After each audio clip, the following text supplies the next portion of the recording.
Magandang araw mga paps. Sunod naman natin kakabit ay ang alloy gas tank. Upper speed siya mga paps.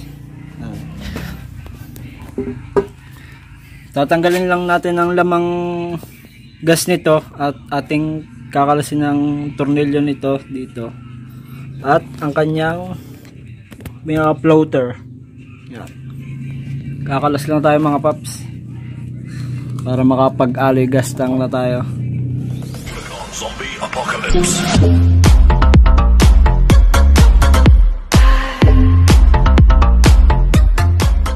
So yun mga paps, nihigop na ang gas para ma-empty ng ating gas tank.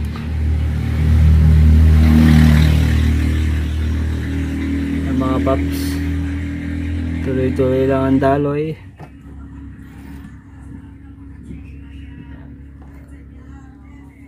Ubusin lang yan mga paps at kakalasin na natin. So yun mga paps, subos ng gas, kakalasin na natin tong yan, yung floater, yung apat na allen, kakalasin natin yan.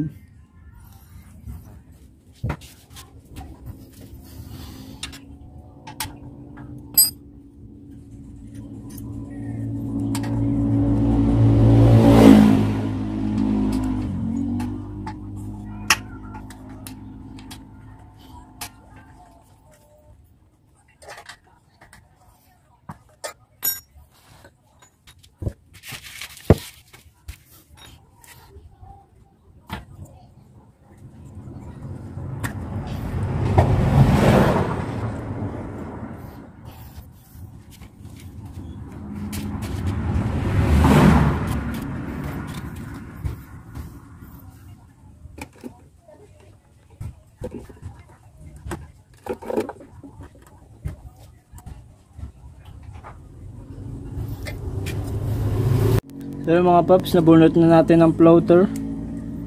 Yan. Dandahan lang sa paghugot at baka masira. Yun. So yung mga paps, kalas na yung floater. Ito naman natin susunod. Yan, gagamitan natin ng 10mm. 10mm na pangkalas. Yan. Ang rat set na natin gagamitin. Yan.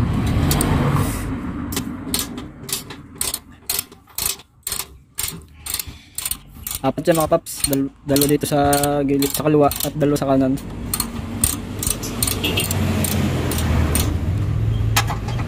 Luwagan natin to.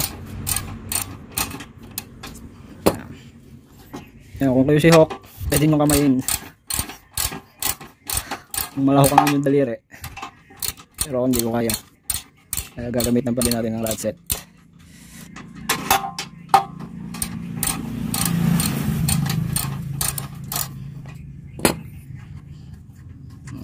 Load na. Okay na. Doon naman tayo sa kabila. Yan.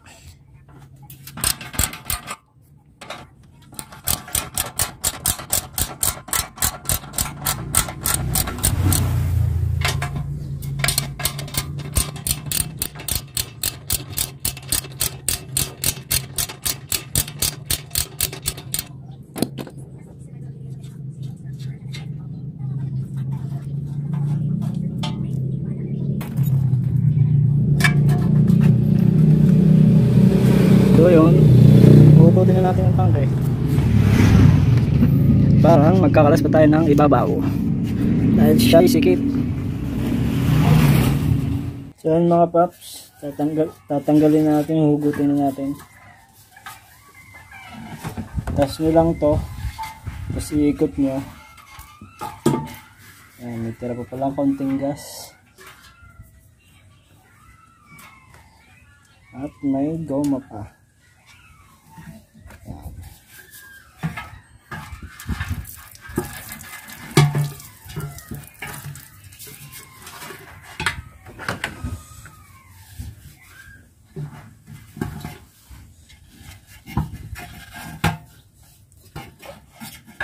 Mga paps, nahugot na natin.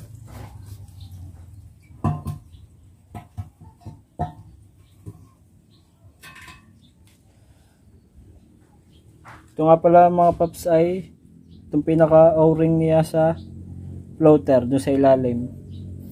Kailangan meron ganito para hindi magkalik ang ating gas tank, para hindi tumagas ang gas. So mga paps, kakabit na natin ang gas tank.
So ayan mga paps, nakalagay ng ating alloy gas tank. Lalagyan na natin ng tornilyo.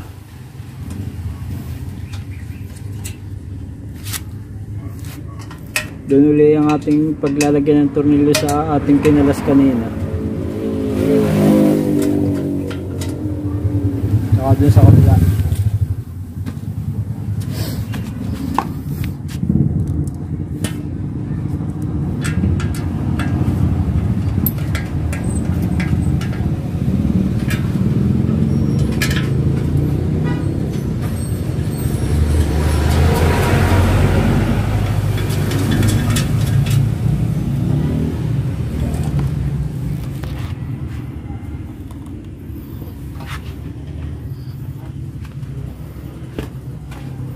Tapos sunod naman natin mga paps, pagka nahigpitan to, lalagyan na ulit natin yung floater.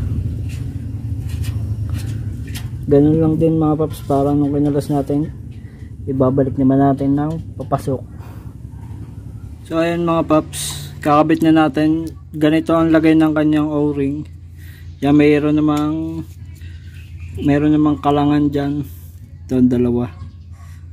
Kaya hindi magkakamali. Yan, tapos ganyan lang yung bakal sa ilalim, pinaka-tornilyuhan. Yan, sasalpak na natin mga paps. Yego na mga paps, nakakabit na ang ating gas tank alloy at ang kanyang floater. Yan, nakakabit na siya. Nakasaksak na din yung kanyang mga wirings. Nalagyan na din nga pala natin mga paps ng gasolina.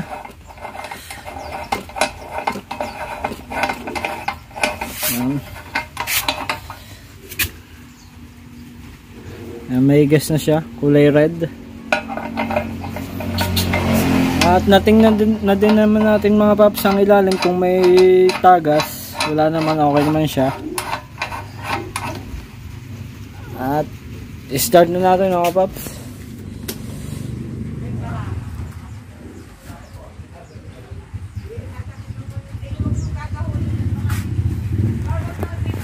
So nakalagay pa ang kanyang switch.